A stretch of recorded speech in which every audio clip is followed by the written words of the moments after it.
સાવલી તાલુકાના ખોખાર ગામમાં ગૌશાળા નામે હોબાળો મચી ગયો છે। ગામમાં થયેલા એક વિવાદાસ્પદ ઠરાવને રદ કરવાની માંગણી સાથે આજે મોટી સંખ્યામાં ખોખર ગામના ગ્રામજનો સાવલી સેવા સદન ખાતે એકઠા થયા હતા। ગ્રામજનોએ એકસૂરે વિરોધ પ્રદર્શન કરીને પ્રાંત અધિકારીને આવેદનપત્ર પાઠવ્યું છે। આ વિવાદમાં ગામના જ મંદિરના સંત પર ગ્રામજનોએ અત્યંત ગંભીર આક્ષેપો કર્યા છે। ઉલ્લેખનીય છે કે થોડા દિવસો પહેલા જ ગામમાં આ મુદ્દે ગ્રામસભા પણ યોજાઈ હતી, પરંતુ કોઈ ઉકેલ ન આવતા હવે ગ્રામજનો મહારાજને ગામ બહાર કાઢવા માટે લડી લેવાના મૂડમાં જોવા મળી રહ્યા છે। લોકોએ ચીમકી ઉચ્ચારી છે કે જો તેમની માંગણીઓ વહેલી તકે સંતોષવામાં નહીં આવે તો આગામી દિવસોમાં ઉગ્ર આંદોલન કરવામાં આવશે, જેને પગલે ખોખાર ગામમાં કાયદો અને વ્યવસ્થાની સ્થિતિ વધુ ઉગ્ર બને તેવી શક્યતા સેવાઈ રહી છે।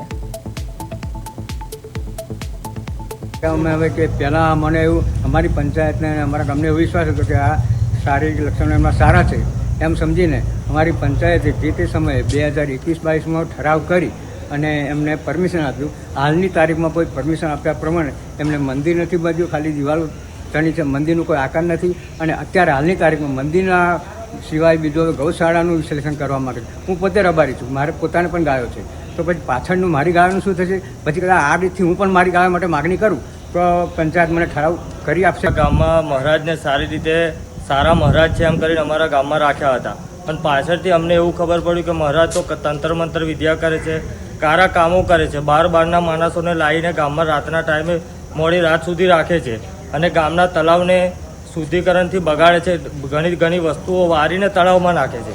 એટલે અમે આજે આ જે ઘણા વર્ષો 5 વર્ષ પહેલાં જે આપેલું ઠરાવ આજે રદ કરીએ છીએ।